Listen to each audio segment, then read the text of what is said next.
The Centurion Project. Written by the 8th Day of Night. Chapter 50. A Canterlot Wedding. Section 3, Part 2. Elias felt on edge. The reception had so far gone off without a hitch, save for needing to clean up the results of Night Flash's snuggle fit. The Pegasus had remained locked in his fervor for almost half an hour, and the entire time Elias spent trying to contain him within his arms. Night Flash wouldn't quit squirming, however, and after trying his best to put up a fight, he simply stopped, letting the Pegasus getting the snuggling fever out of his system. Even when he came down from his snuggling high, Night Flash was unapologetic about his aggressiveness, and he refused to come down from Elias's lap. It took Bookbinder a great deal of coaxing, as well as Elias threatening to leave the reception, to get the Pegasus to go to his proper place at the bridal party table. And even then, Night Flash would occasionally send glances Elias's way, his wings puffed out happily as he wiggled in his seat. His energy for the occasion never diminished, and without the ability to snuggle against Elias, Night Flash decided to let the energy out on his new wife.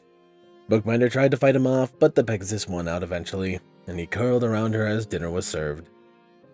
Dinner was a simple thing. Spaghetti with marinara. Night Sky and Elias ate in relative silence, only occasionally speaking between bites of noodles and garlic bread. They were alone at their table, and it was one of those times that they didn't need to speak. They simply enjoyed each other's presence. After dinner came the cake cutting, and after that the party began. Most of the ponies moved to the dance floor as loud music started up. Night Sky joined in after a few moments of nervous twitching, giving Elias a look that she wanted him to join her, but that she wouldn't force the issue.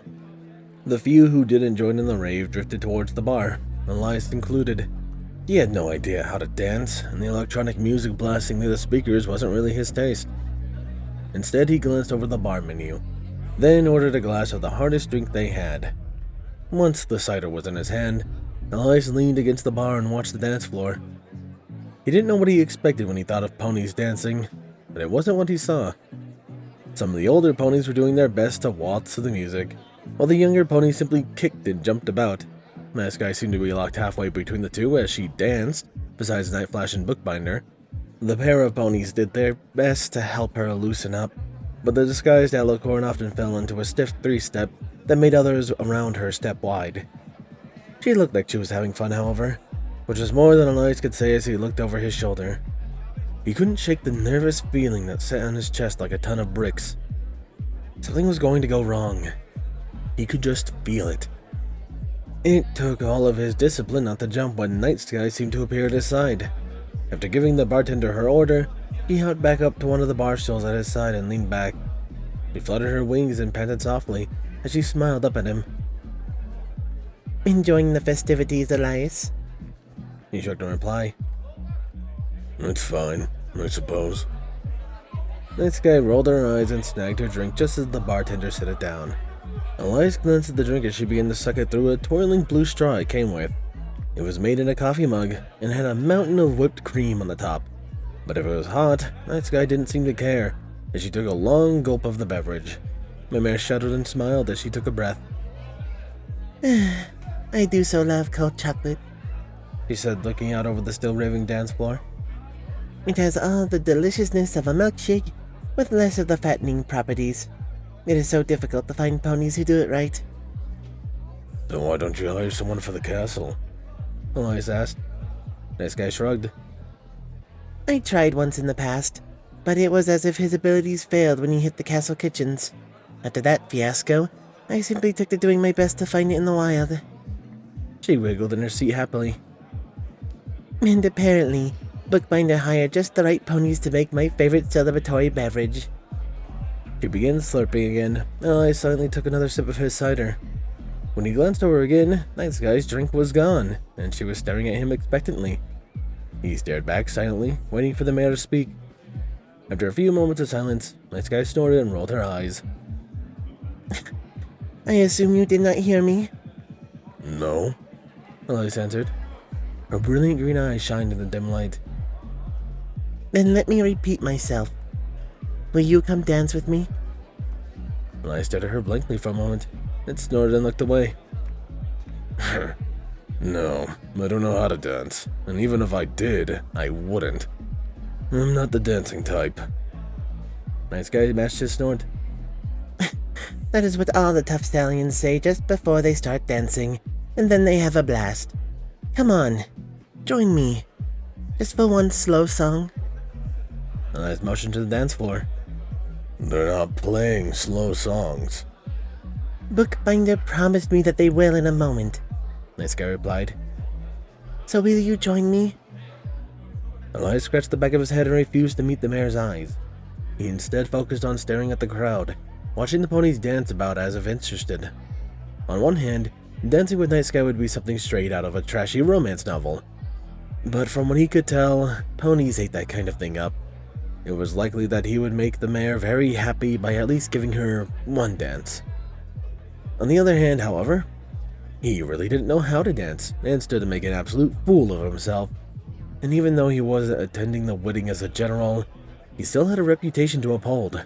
If he was lacking in any area and ponies found out, he would lose respect, and he needed every scrap of it to maintain the level of discipline he had established. Doing his best to hide his shame, Elias shook his head and finished off his cider. Sorry, Night Sky, but no. I can't dance and I can't afford to fuck up. He felt the hoof in his arm, and the sensation of absolute caring underneath the gesture forced him to meet the eyes of the mayor at his side. He smiled gently. Elias, do not worry. I may be inept when it comes to party dancing, but I am a master at ballroom dances. I can teach you as we go, and with a slow dance, it is a little more than swaying. I promise you, you won't regret this. The music slowed to a crawl, and the electronic sounds were replaced by the sound of bows and strings. Most of the ponies filtered away, chatting quietly amongst themselves, while a few select remained behind, pairing up. Night Flash curled a wing around Bookbinder, and the two closed their eyes to begin to sway back and forth. Night Twister and Moonlit Night did the same. Velvet Breeze and Ice Shard, likely due to the fact they were both unicorns, hopped up on each other's shoulders, looking close to what Elias imagined humans would look like when they danced. His eyes flicked down the night sky, who still smiled gently, awaiting his answer. A sense of overwhelming nerves washed over him, but Elias wouldn't let fear overcome him. He nodded silently and pushed away from the bar. Outwardly, she gave no sign of her happiness other than a smile and a short tail flick, but Elias could tell from her posture that she was ecstatic. She led him to the center of the dance floor, staying a few paces away from Bookbinder and Night Flash. Neither pony gave him so much of a glance, and when Elias looked over his shoulder, he found that nobody was watching him. They were either helping themselves to the remains of their meals, or going to the bar, chatting, or a combination of the three. They didn't seem to care about the strange, tall creature and his date. Night Sky hopped her forelegs up on his shoulder and smiled at him. Alright, Elias. This is very easy, she whispered.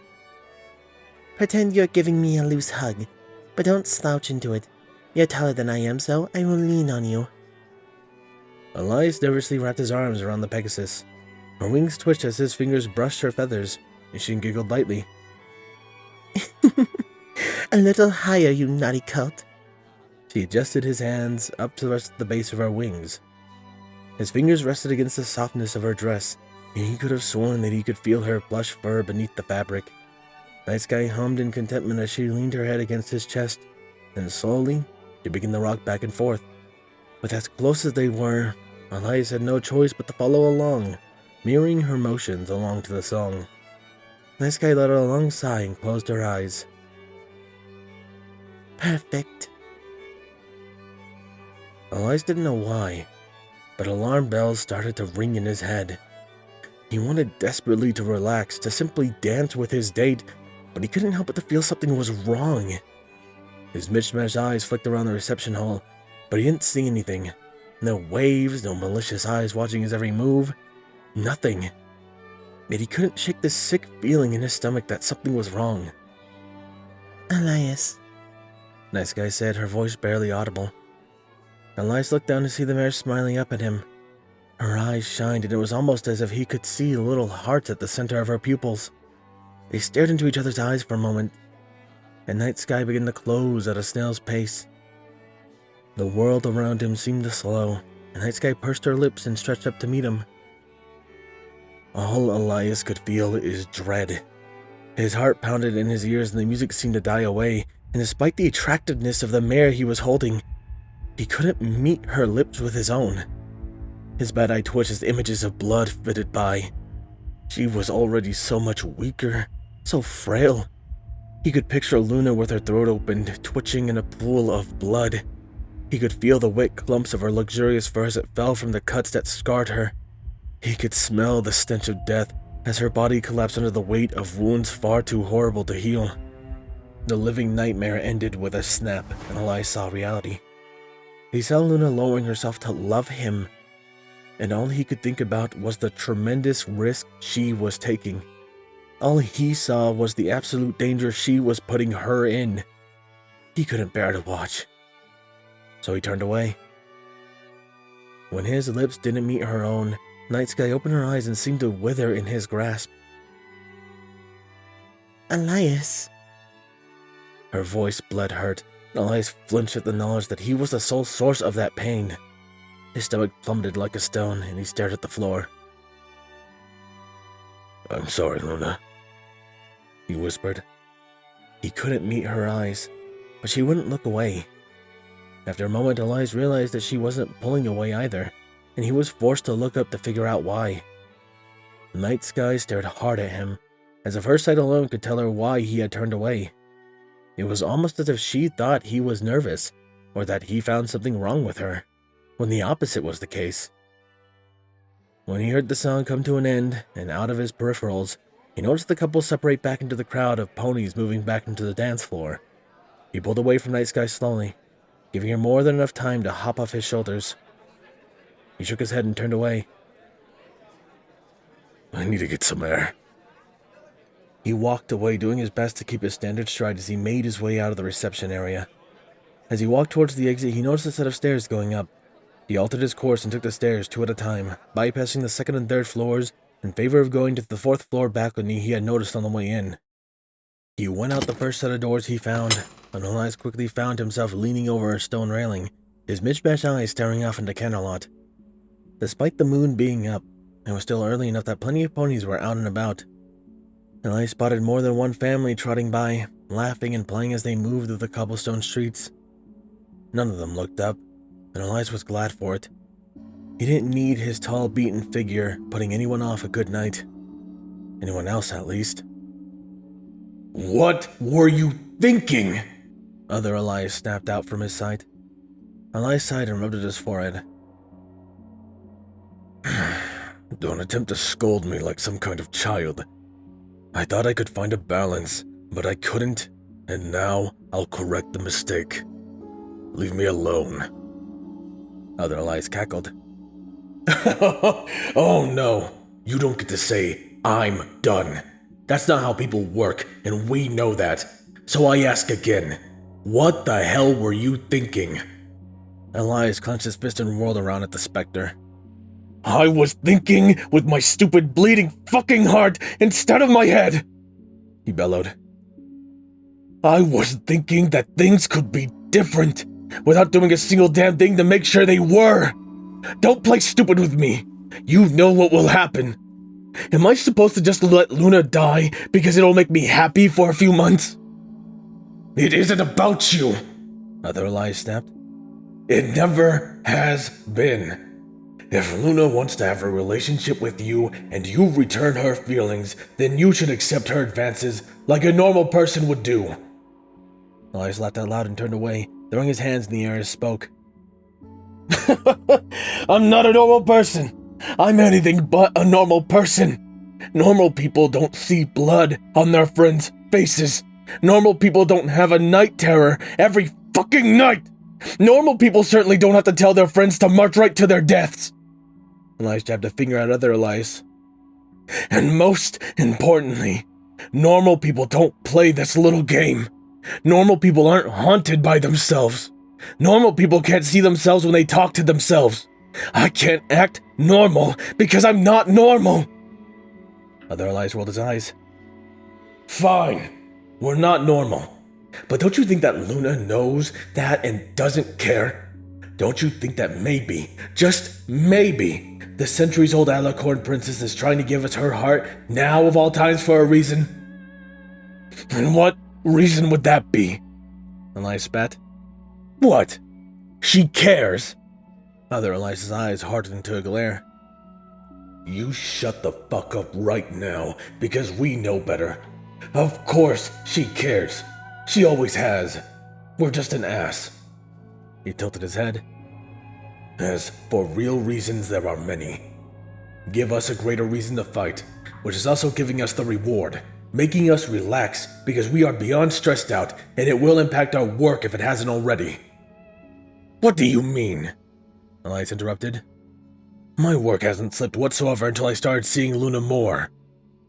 Other Elias shook his head. That's not true. You've been slowly getting more and more irritable, and though Snowball has helped, we're sleeping less. We need to get closer to ponies, not further away, and unfortunately, you fucked that up. The Spectre straightened and smiled. Lucky for us, though, ponies are a forgiving bunch, and I'm sure if you groveled enough, Luna would take us back, even after you rejected her. Now sack up and go and beg for her forgiveness. Elias's lip curled into a snarl. Fuck that. I don't know what part of my head you crawl out of, but I don't beg. Maybe I fucked up, but I don't think so. I think my decision is right, and you're just some weak, soft part of my brain that either needs to die off or get with the program. I am going to do what I believe is right, and right now, that means actually sticking to the principles I laid out, and that I should never have broken. If you don't like that, then crawl back into your hole until the march is over. Elias opened his eyes and sighed at the sound of the balcony doors opening. Time to fix my mess, he whispered, letting the anger he felt towards himself slip away. Luna certainly didn't deserve his anger. She was at no fault. He had given her signs that he reciprocated after all. His only wish was that he had sat down with her and talked before it had gotten to this confrontation and rejection.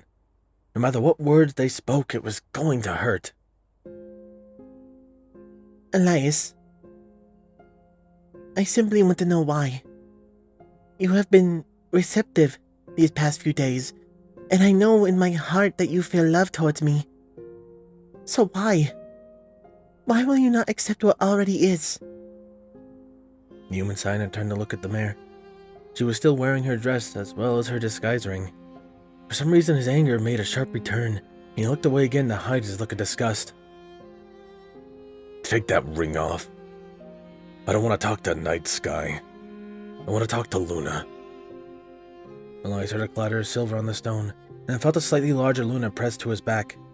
She wrapped her forelegs around his stomach and nuzzled between his shoulder blades. Speak then, she said in a whisper. I am not angry with you. I just want an answer. I need a reason why you turned away. Elias stood up straight, turned, and forced Luna to let go.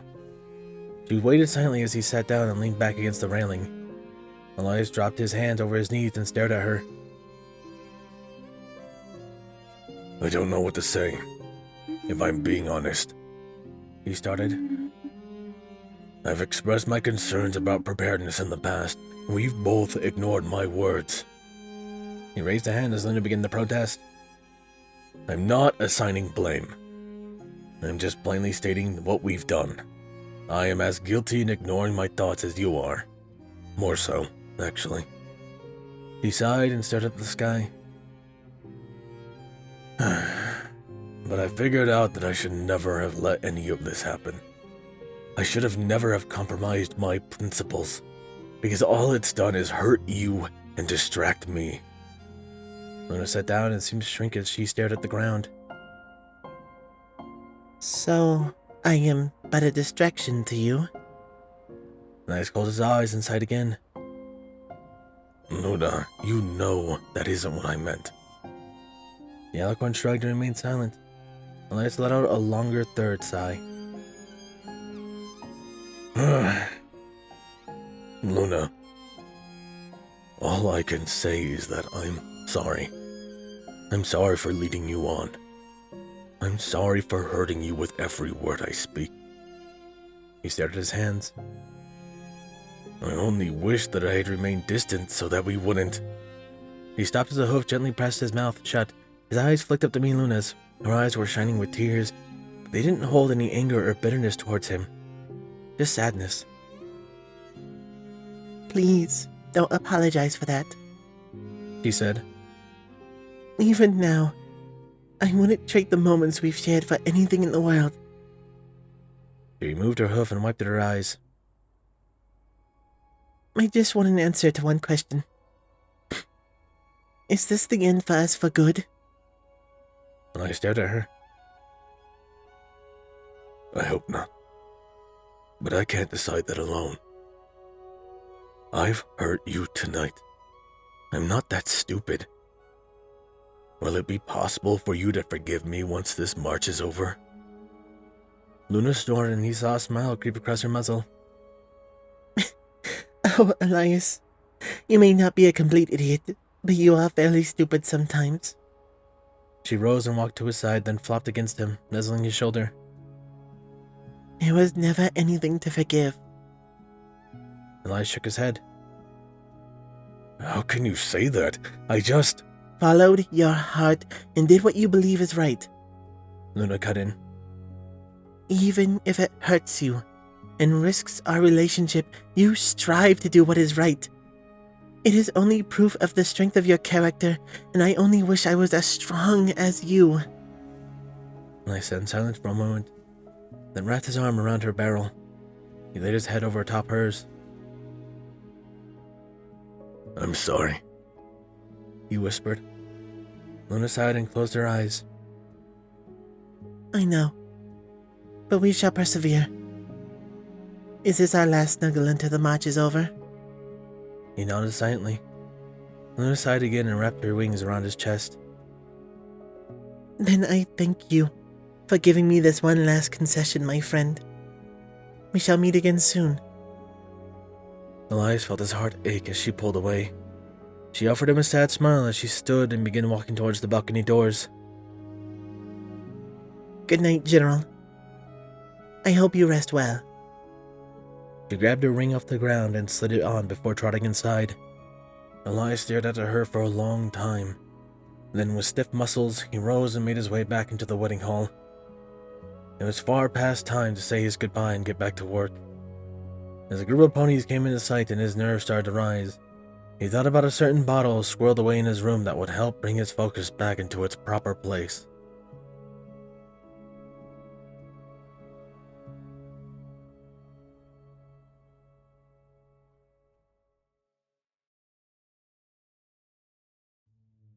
You know, with the stresses of the march and all the stuff he's having to do to get his way to make sure people survive, this is a pretty logical conclusion. Although it's not really concluded. As they said, they really want to get together after the march. But man, it's always hard to do those sections, because I'm such a sappy person that I start getting teary-eyed in that stuff. Or especially when Elias starts yelling. Like the scene before that when he's yelling to the other Elias, it's like, I'm so emotional. That aside, however, who do love my emotions, I hope, because they're my wonderful Patreons, are my Patreons. Thank you, my tier 1s, Bounce, Kindness, Chase the Master, Dreamless Portal, Hyperlink, Jason, HK4, AK Texture, Lord High, Nine Game, Cameo, Ponyboy Entertainment, Starlight Blaze, Rainflicker, and Tyler Perry. My tier 2s, Captain Blue Shadow, Chaotic Mist, The Animated Ghost, DJ Max 2000, Elemental Wolf, H1 Wolf King, Potato 20, Mr. Crazy Deacon, Solar Comet, 212 Trooper, Mackenzie, Micolas, Nocturne, Papa Leonard, Redeemer of Dark Souls, Eclipse, Sword Brother Moted, Artie Bryant, Rihanna Dragonwolf, and Steel Spark. A large thank you to my previous 9 tiers, Dark Guardian, Danish Dash, Maverick, and User 1842. And a large thank you to my current ones, Biss Eclipse and Silent Titan. I appreciate you guys' support so freaking much, and it means a ton to me. That aside, however, this has been Firehearth. Have a wonderful day.